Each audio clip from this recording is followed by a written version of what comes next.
참 예수님, 오늘은 2월 3일 연중 제4주간 금요일입니다. 오늘 미사의 복음에서는 혼인의 윤리를 어기고 동생의 아내를 빼앗은 헤로데 영주를 세례자 요한이 비판했다 하여 참수되었다는 끔찍한 이야기를 들었습니다.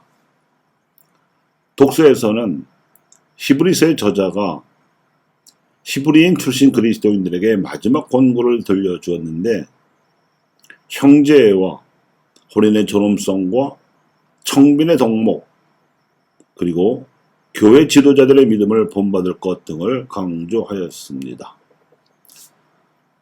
그래서 복음과 독서 말씀의 공통 주제는 혼인입니다. 가톨릭 교회는 신자들의 혼인을 성사로 축복합니다. 혼인 서약이 당사자들의 노력에 의해서 이루어져야 함은 당연하지만, 죽을 때까지 진실하면서도 성실하게 이 노력이 이루어지기 위해서는 하나님의 축복이 반드시 필요하기 때문에 성사로 거행합니다. 그래서 칠성사 가운데 혼인성사는 사제를 축성하는 성품성사와 같은 품위를 지닙니다.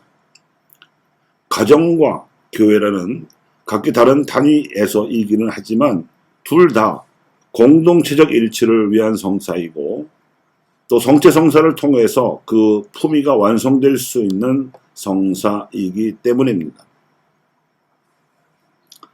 흔히 우리가 가정을 작은 천국이라고 말하는 이유는 성화된 가정이야말로 원죄를 극복할 수 있는 대책이기 때문입니다.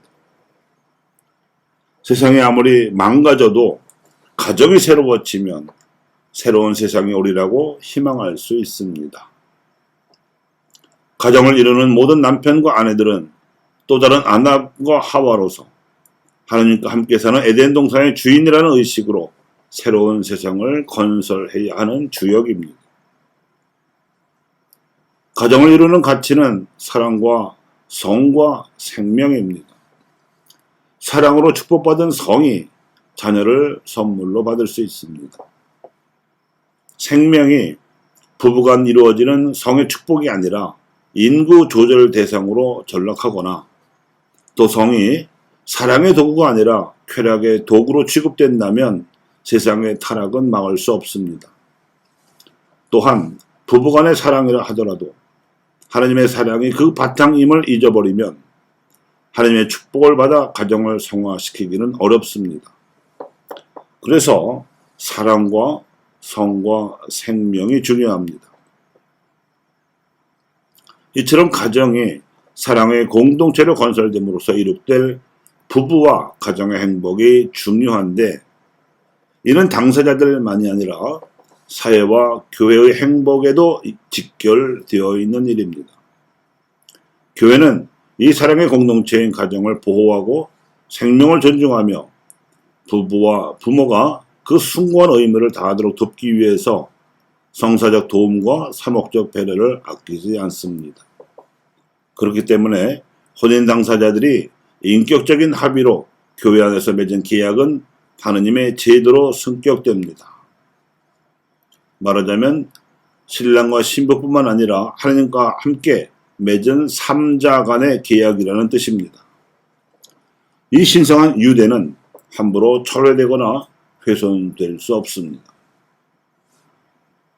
이는 혼인의 불가해소성 윤리를 말하는데, 흔히 이혼 불가로 알려진 바가 있습니다만, 사실은 일부 일처제로 이루어진 혼인의 당연성이 존엄성으로까지 나아가야 하기 때문에 따라오는 부수적인 기본 조건으로 인식되어야 합니다.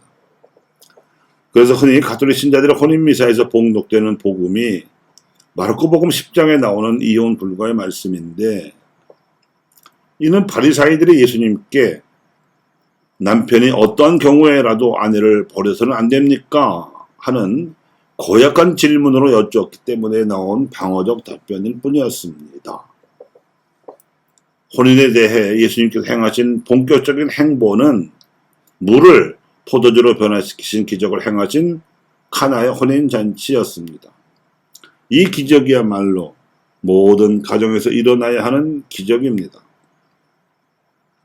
즉 혼인을 서약할 때 신랑과 신부가 진실하고 성실하며 자녀를 하나님의 선물로 받아들여 가르칠 의무를 약속한 바는 당사자들의 노력만으로는 온전히 이루어지기 어려우며 반드시 하나님께서 도와주셔야만 하기 때문입니다.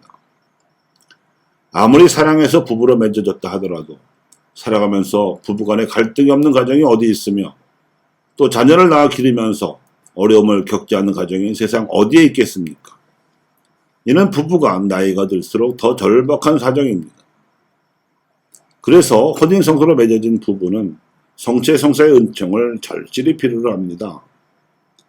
이는 마치 지구상의 모든 식물이 햇빛을 받아서 광합성 작용을 함으로써 자신도 필요한 양분을 만들어내지만 모든 동물과 사람에게 꼭 필요한 산소를 배출하는 것처럼 모든 신자들은 햇빛처럼 무상으로 주어지는 그리스도의 기운을 성체로 받아서 자신의 가정생활에서 길어올린 온갖 체험과 합하여 자신도 영적으로 성숙할 수 있는 기운을 얻는 한편 교회와 사회에 대해서는 그리스도의 향기를 배출하는 것과 비슷합니다. 이것이 성체성사를 비유적으로 말해주는 영적 광합성 작용입니다. 이렇듯 혼인과 가정이 존엄성을 유지하고 더 나아가서 성화되는 일은 교회와 하나님 나라를 위해서도 반드시 필요한 살아있는 비유가 됩니다. 무릇 물질과 생명의 근본적인 차이는 재생 여부에 있습니다. 식물과 동물은 번식을 하지만 사람은 혼인과 가정을 통해서 하나님의 생명 창조 사업을 계승합니다.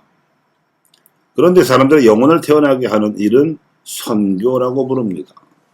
또 이 선교 활동이 사람들의 집단과 사회에서 행해지는 일은 복음화라고 부릅니다.